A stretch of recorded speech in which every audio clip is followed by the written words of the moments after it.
తాకట్లో ఉన్న మీ బంగారాన్ని విడిపించి ఆ రోజు ఆన్లైన్ రేటుకి కొంటాం. Sharma gold company. నమస్కారం, వెల్కమ్ టు సుమన్ టీవీ. నేను గీతాంజలి. ప్రస్తుతం మనతో పాటు ప్రముఖ జ్యోతిష్యులు, ఆధ్యాత్మికవేత్త మారెళ్ల రవిశాస్త్రి గురువు గారు ఉన్నారండి. గురుగారు గురించి ఒక మాటలో చెప్పాలంటే, సాధారణంగా మనం ఎవరైనా ఒకళ్ళిద్దరు గురువుల్ని కలిస్తేనే అది అదృష్టంగా భావిస్తాం. అలాంటిది వారు దగ్గర దగ్గర 500-600 మంది గురువులను ప్రత్యక్షంగా కలిసి వారితో ఇంటర్వ్యూలు తీసుకుని మనకు వారి పట్ల ఇంకా భక్తి పెరిగే విధంగా, అలాగే ఆధ్యాత్మికంగా మనం మన జీవితంలో ఇంకా ఉన్నతికి ఎదిగే విధంగా వారి ఇంటర్వ్యూస్ దోహదపడ్డాయంటే అది ఖచ్చితంగా అతిశయోక్తి కాదు. ఇది మరొకసారి వారి సమయం అడిగాము. వారు ఎంతో మంచి మనసుతో అంగీకరించారు. ఇవాళ మెడిటేషన్ గురించి చాలా అమూల్యమైన విషయాలు తెలుసుకుందాం. గురుగారితో మాట్లాడదాం. గురుగారు నమస్కారం అండి. నమస్తే అమ్మా. గురుగారు, ధ్యానం ఉమ్. చాలా మంది చేస్తూ ఉంటారు. ఎంతో మందికి ధ్యానం చేస్తే బాగుంటుంది అని ఒక ఆలోచన, కోరిక కూడా ఉంటుంది. అయితే ధ్యానం ప్రారంభించిన వాళ్ళలో ఒక 4-5 ఒకేసారి ధ్యానాన్ని ప్రారంభిస్తే కొంతమంది ముందుకు దూసుకు వెళ్ళిపోతుంటారు, కొంతమంది ఎక్కడ ఉన్నారో అదే స్టేజ్లో కనపడుతూ ఉంటారు.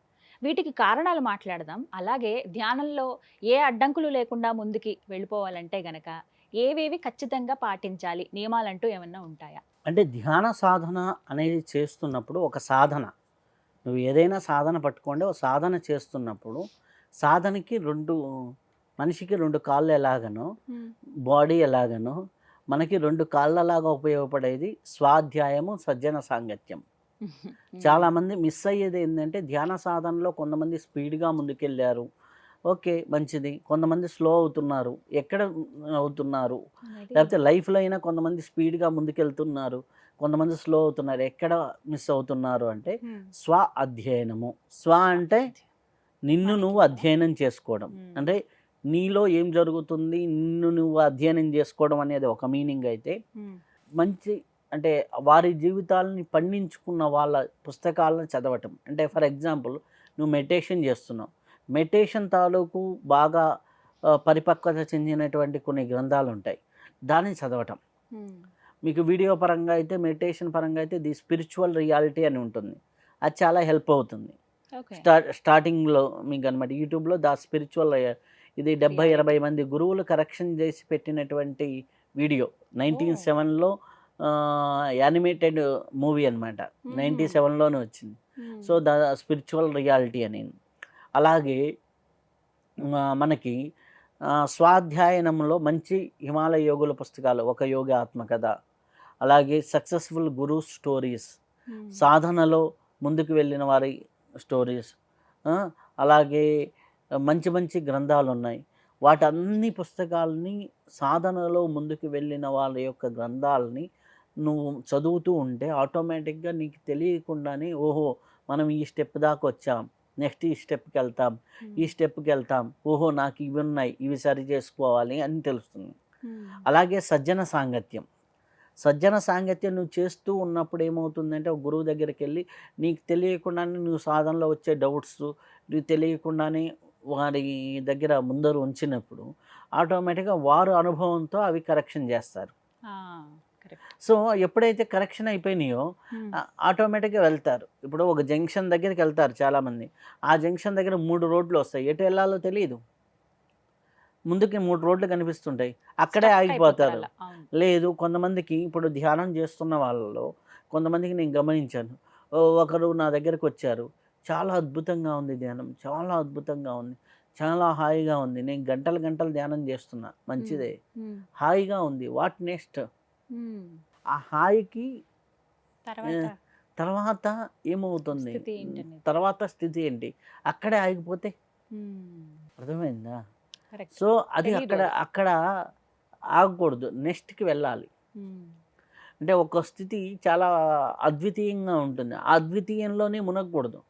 నువ్వు పాయసం బాగుంది కదా అని ఎక్కువ తింటూ ఉంటే ఓ రోజు పాయసం కూడా అజిత్ అవుతుంది, ఎగట వచ్చేస్తుంది.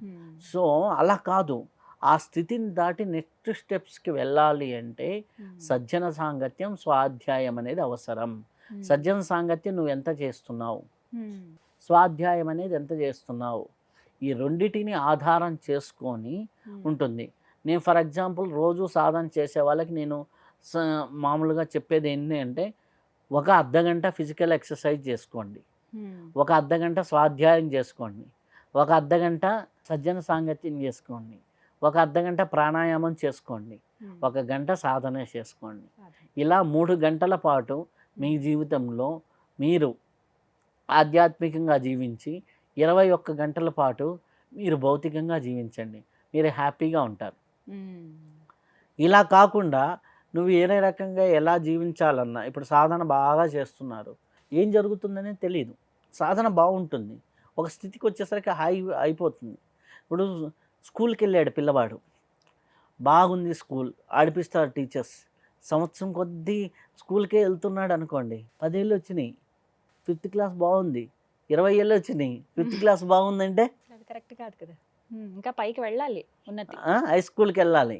హై స్కూల్ తర్వాత స్కూలింగ్ బాగుంది, అబ్బా ఏముంది, మళ్ళీ ఇంటర్మీడియట్ అయిపోయిన తర్వాత నెక్స్ట్ ఒక డిగ్రీ తర్వాత ఒక పీజీ తర్వాత అక్కడ ఒక సిద్ధత్వము అనే స్థితి ఆధ్యాత్మికతలో వస్తుంది. నువ్వు ధ్యానం చేసినా మంత్రం చేసినా ఒక సిద్ధత్వ స్థితి వస్తుంది. ధ్యానాన్ని నువ్వు పట్టుకునే స్థితి, ధ్యానాన్ని నువ్వు పట్టుకునే స్థితి. అప్పుడు ధ్యానం కూడా నిన్ను పట్టుకుంటుంది, ధ్యానం కూడా నిన్ను పట్టుకుంటుంది. అప్పుడు నువ్వు ఎక్కడున్నా ఏ పరిస్థితుల్లో ఉన్నా నువ్వు ధ్యానం చేస్తావు. అందుకే పెద్ద పెద్ద యోగుల గ్రంథాలు, పెద్ద ఇవి అన్నీ కూడా మనకి పూర్వకాలంలో ఏం చేశారు, ఇప్పుడంటే యోగుల పుస్తకాలు ఉన్నాయి, పూర్వకాలంలో పురాణాలు ఉండేవి. పురాణాల్లో ఎన్నో స్టోరీస్ ఉంటాయి. ఆ స్టోరీస్ వల్ల ఏమంటే ఈ ఆధ్యాత్మిక సాధనలో ఉన్న వాళ్ళకి గైడెన్స్ ఉండేది.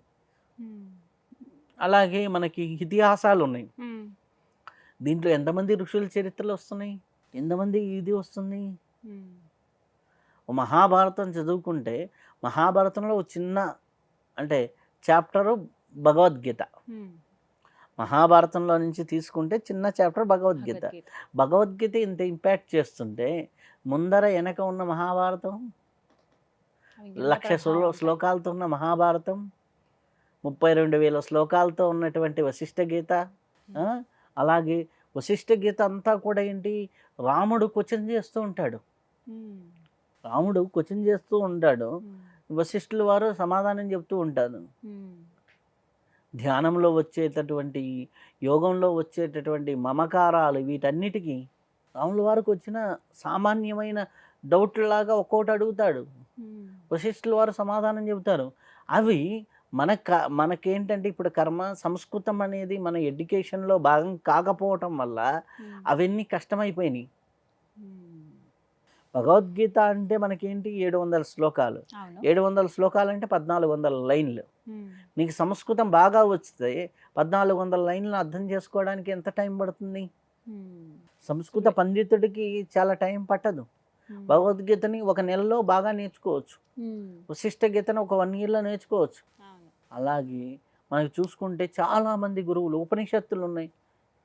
ఒక్కొక్క ఉపనిషత్తు ఏంది, ఒక ఋషికి ఇంకో ఋషికి సంవాదం, లేకపోతే ఒక గురువుకి ఒక శిష్యుడికి సంవాదం.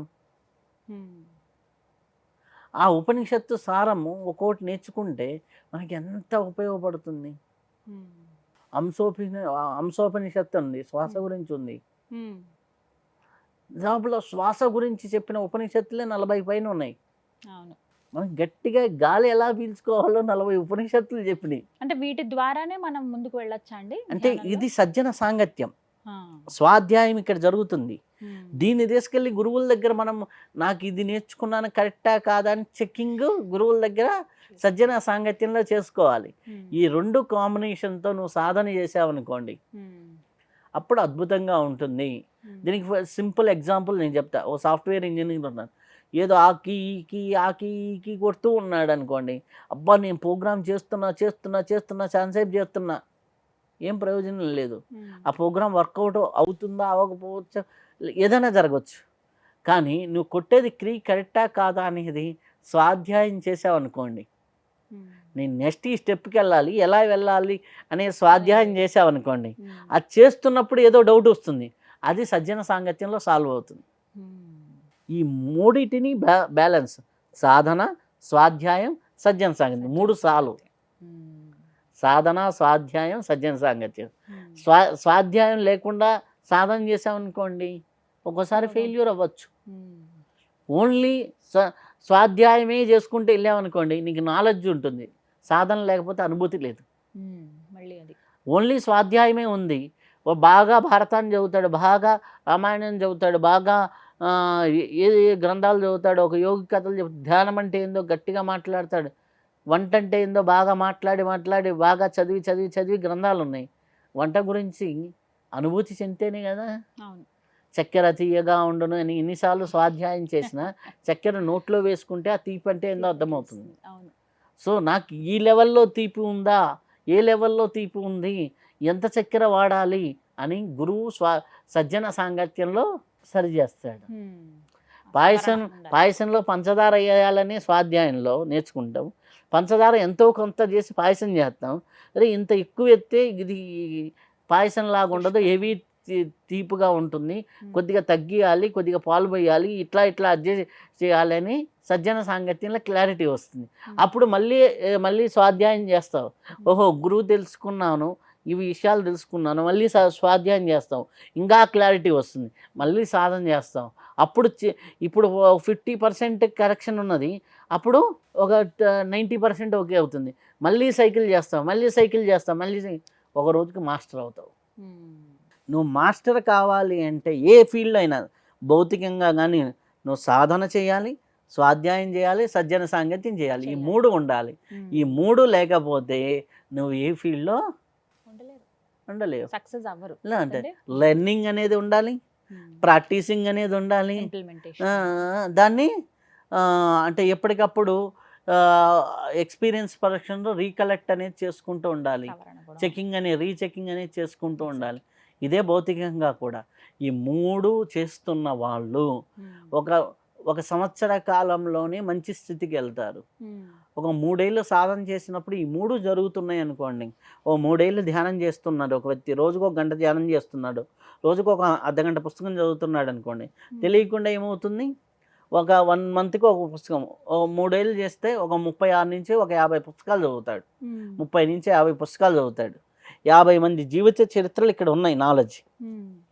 ఇక్కడికి వెళ్ళారు, ఒక 5-6 మంది గురువులను కలిశాడు, లేదు ఆ గురువులను కలిసాడు లేదు, మనం చేసిన ఇంటర్వ్యూలు ఉన్నాయి కదా, హ్యాపీగా గురువులతో అవి చూసుకుంటున్నా. కానీ జనరల్గా సాధనలో వచ్చేటటువంటి డౌట్లను క్లారిఫికేషనే కదా. అది సజ్జన సాంగత్యం రోజు కొద్దిసేపు వింటున్నాడు. ఇది సజ్జన సాంగత్యం స్పెషల్ టైం అవసరంలా, వాళ్ళు జర్నీ టైంని వాడుకోగలిగితే చాలామందికి అది ఎక్స్ట్రా టైం. హ్యాపీగా ఇప్పుడు కారులో వెళ్తున్నారు, హ్యాపీగా ఒక ఇంటర్వ్యూ పెట్టుకొని వెళ్ళండి, మీకు 2 కలిసి వస్తాయి. సజ్జన సాంగత్యం అవుతుంది, స్వాధ్యాయము జరుగుతూ ఉంటుంది. ఆటోమేటిక్గా ఒక పుస్తకమే చదవలేకపోయారు, ఒక ఆడియో బుక్ పెట్టుకోండి, స్వాధ్యాయం జరుగుతుంది. సో ఇట్లా వెళ్ళినప్పుడు ఒక 50 పుస్తకాల జ్ఞానం ఒక 3 years అయ్యేసరికి ఒక రోజుకు ఒక ½ an hour ఇంటర్వ్యూ ఉంటే ఒక 50, 500, 600 ఇంటర్వ్యూలు అవుతాయి 3 సంవత్సరాల్లో. ఇది ప్రతి సంవత్సరానికి ఇంత ధ్యానం చేస్తూ ఉంటే ఇంత నాలెడ్జ్ అనేది చేసినప్పుడు అప్పుడు జీవితంలో చాలా చాలా మార్పులు అనేది వస్తాయి. దానివల్ల చాలా చాలా లాభాలు అనేది ఉంటాయి. ఆ లాభాలు అన్ని ప్రయోజనాలు పొందాలి అంటే ఇలా సాధన చేయాలి. ఇదొక ప్రక్రియ. అలా ఖచ్చితంగా ఇలా గనక చేస్తే సాధనలో ముందుకు వెళ్తారు. చక్కగా వివరించారండి. ధన్యవాదాలు.